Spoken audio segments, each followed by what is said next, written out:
So students, last video lo nenu meeku mechanical energy is a sum of kinetic energy and potential energy అని చెప్పాను. అందులో potential energy అంటే ఏమని చెప్పాను?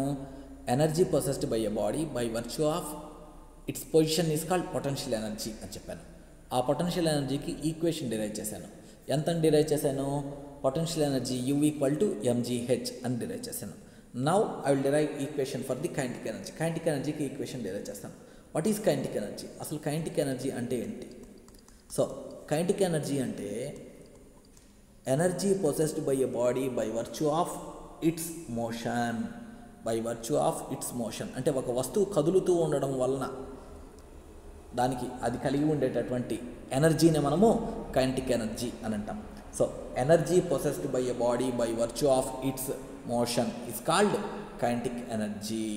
Okay, so చూడండి, మనకు ఒక రాయి చిన్నగా తగిలింది అనుకోండి, అలాగే స్పీడ్గా ఇంకో రాయి తగిలింది అనుకోండి. సెకండ్ కేసులో మనకి ఎక్కువ పెయిన్ ఉంటుంది, ఎందుకంటే సెకండ్ స్టోన్కి ఎక్కువ వెలాసిటీ ఉండడం వలన, ఎక్కువ ఎనర్జీ ఉండడం వలన అది మనల్ని ఎక్కువ హర్ట్ చేసినట్లు అనమాట. ఓకే, సో అది మనకి. ఓకే, సో ఇప్పుడు let me tell what is potential, what is kinetic energy. Kinetic energy అంటే ఏంటి అనేది చెప్పాను already. Energy possessed by a body by virtue of its motion is called kinetic energy.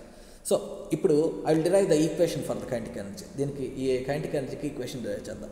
అందుకని ఒక ఆబ్జెక్ట్ని తీసుకుందాం. ఆ ఆబ్జెక్ట్ యొక్క మాస్ వచ్చేసి m అని అనుకుందాం. అది u వెలాసిటీ తోటి ఒక డైరెక్షన్లో వెళుతూ ఉంది అని అనుకుందాం.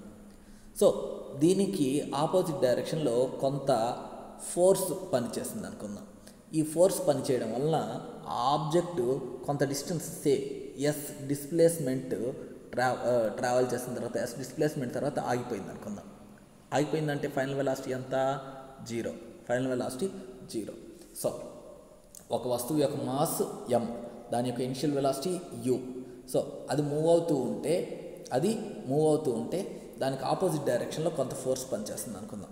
ఆపోజిట్ డైరెక్షన్లో కొంత ఫోర్స్ పనిచేయడం వల్ల అది తన మోషన్ని స్లో చేసుకుంటూ వచ్చి ఫైనల్గా ఆగిపోయింది అనుకుందాం. ఆగిపోయింది, ఎప్పుడు ఆగిపోయింది? కొంత డిస్టెన్స్ డిస్టెన్స్ ట్రావెల్ చేసిన తర్వాత ఆగిపోయింది. మరి ఈ డిస్టెన్స్ డిస్టెన్స్ ట్రావెల్ చేసింది కదా. సో దీంట్లో మనము ఏమని రాయొచ్చో చూడండి. జనరల్గా ఫోర్స్కి ఫార్ములా ఏంటి? Mass into acceleration. దాన్ని మళ్ళీ చూద్దాము. మనకు జనరల్గా ఫార్ములా ఈక్వేషన్ ఆఫ్ మోషన్ మనకి ఏమని చెప్పి తెలుసు అంటే v² - u² = 2as అని చెప్పి తెలుసు. దీని నుంచి ఇక్కడ ఈ అబౌవ్ కేసులో 0 వెలాసిటీ, ఫైనల్ వెలాసిటీ 0 కాబట్టి ఆగిపోయిందంటే వెలాసిటీ 0. సో వెలాసిటీ 0 కాబట్టి 0 - u² = 2as. దాని నుంచి యాక్సలరేషన్ a = ఏమని రాయొచ్చు?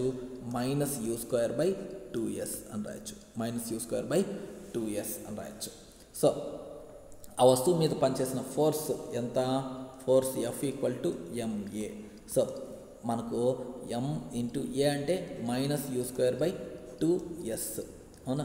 So -u²/2s. సో ఈ ఫోర్స్ చేసిన వర్క్ ఎంత? What is the work done by this force? Work డన్కి ఫార్ములా ఏంటి? Force into displacement. ఫోర్స్ ఎంత? -mu²/2s into s.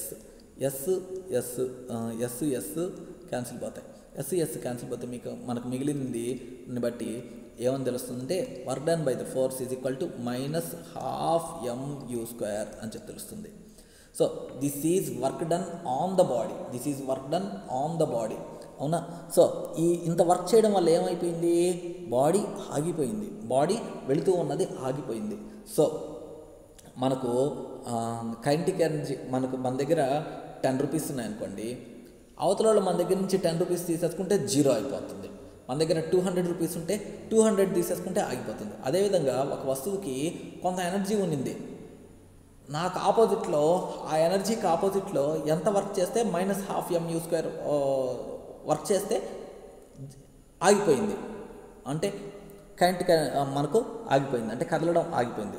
కాబట్టి దీన్ని బట్టి మనకి ఏం తెలుస్తుంది అని అంటే, ఒక వస్తువుకి u వెలాసిటీ ఉంటే దానికి ఉండేటటువంటి కైనెటిక్ ఎనర్జీ Ke = 12 mu².